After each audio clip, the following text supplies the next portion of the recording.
Now, in the case of GOP House Leader Kevin McCarthy, we are fortunate to have a chart with an accurate birth time because he was born in California where birth records are public. So it is easier to get a hold of people's accurate birth charts. And it is only because we have a tight birth time that we can see the eclipse cutting across his horizon line, the ascendant-descendant degrees, while at the same time connecting with his natal 7th sign Moon in Sagittarius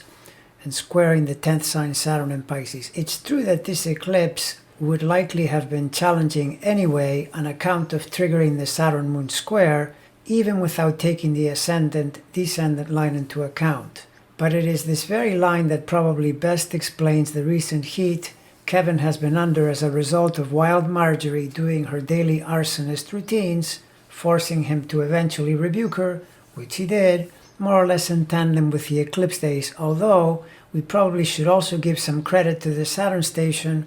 that also encompasses the whole period, since McCarthy's midheaven point is tightly conjoined by the stationary Saturn.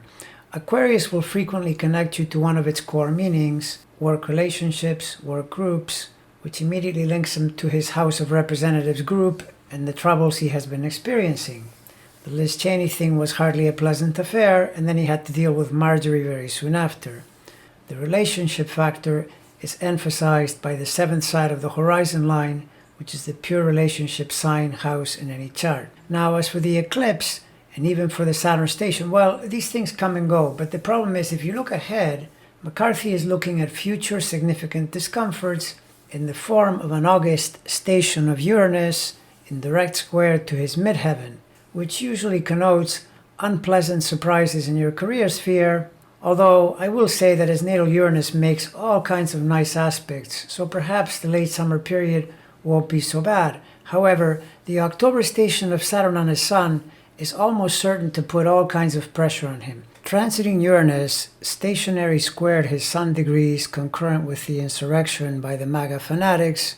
which totally caught Kevin by surprise, a favorite Uranian tactic, and it made him react erratically, another Uranus trait, as he first rebuked the president himself in a phone call and then expressed public disgust and even made speeches on camera blaming Trump for the whole thing, only to pretty quickly pivot when he realized just how many millions of loonies Trump has in his very malevolent and highly delusional grip.